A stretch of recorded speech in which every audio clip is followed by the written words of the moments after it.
Here's a scenario. You want to go out and have some fun today, but you don't know if the place you're going to is any good. At first you go to the professional critics for help, but they're full of biased judgment and big words you don't understand. What's a guy to do? Introducing Google Reviews. Now everybody's opinion gets heard, no matter how inane or ridiculous. Let's look at the National Air and Space Museum in DC. Go to reviews. Now these ones are all well and good, but to get to the real high quality editorials, we gotta sort by lowest score. Here we go. This first one is from Josh Bashi. Josh writes, "Wanted to buy my girls astronaut dolls, but instead of diversity, all the dolls look like Whoopi Goldberg.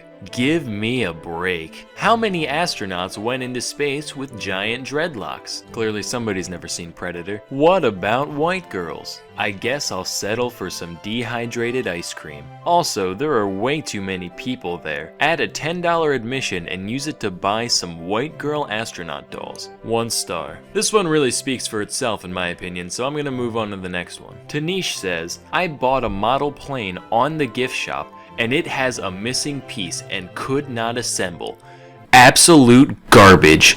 Don't waste your money. 1 star. Absolute garbage. Missing piece. Whole museum. Don't waste your money." Ryan Kagan says, "Pregnant women be advised." A great way to start any review as far as I'm concerned. "This place is creeping with low-life security guards. They told my wife she had to go through metal detectors, and if she would refuse, they would have to manually pat her down. He seemed like a creepy, horny security guard looking to take advantage, and totally not just a worker following security protocols in, a national museum. My wife was pretty scared and felt if she didn't go through the metal detector, the security guard would have forced her to allow him to touch her all over, which was clearly what he was looking for. Be careful the security guard named Johnson. This guy is rude and appears to be a horny, fat, pathetic old man. Now that he appears to be, he might not actually be, that could just be a disguise for all we know. After the attempted sexual assault by the security guard, I didn't feel safe to enjoy the exhibits." I really vibe with this one, cause it's a big problem in our country. You go to the supermarket, the movie theater, the skating rink, you just wanna have a good time. But then those fucking fetus molesting security guards have to show up and ruin everything for everyone.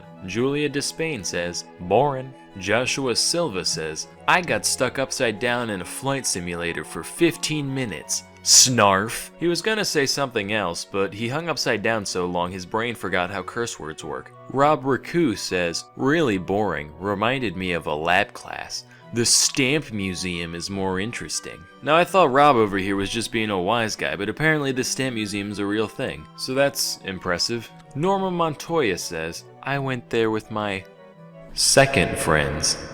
Poor Norma. All she wanted to do was have a nice day out with her first friends, but they all ditched her to go to the Stamp Museum, so she had no choice but to call in her backup friends. If my life was that tragic, I'd give it 1 star too. Eric a Big Cunt said, "Not one space shuttle in here. Sad." Eric raises a valid point here. Frankly, I am shocked and disappointed that there is not a single 13-story tall rocket in that entire building. That's like an architecture museum with no skyscrapers in it, or a geology museum without a single active volcano. Hannah Berleal says, "Where is this?" Now Hannah here's a bit confused, but that's understandable. We all get that way from time to time. After all, where is this? Where am I? Whore you. Jennifer Z says, "Too much crammed into one little space." Honestly, that's my biggest complaint whenever I go to a museum. There's just too much stuff. When I go to the Air and Space Museum, I expect a lot of air and a lot of space. And what do I get? A bunch of dumb planes and shit in the way. Disappointing. Thomas Keegan says, "Too many blasted kids." Notice the Call of Duty Modern Warfare 3 logo in his profile picture. Thinking emoji?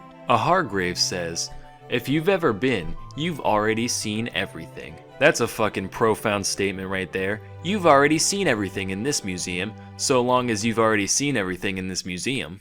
Why doesn't history change? That's dumb. 2 stars. So, it would seem the people have spoken.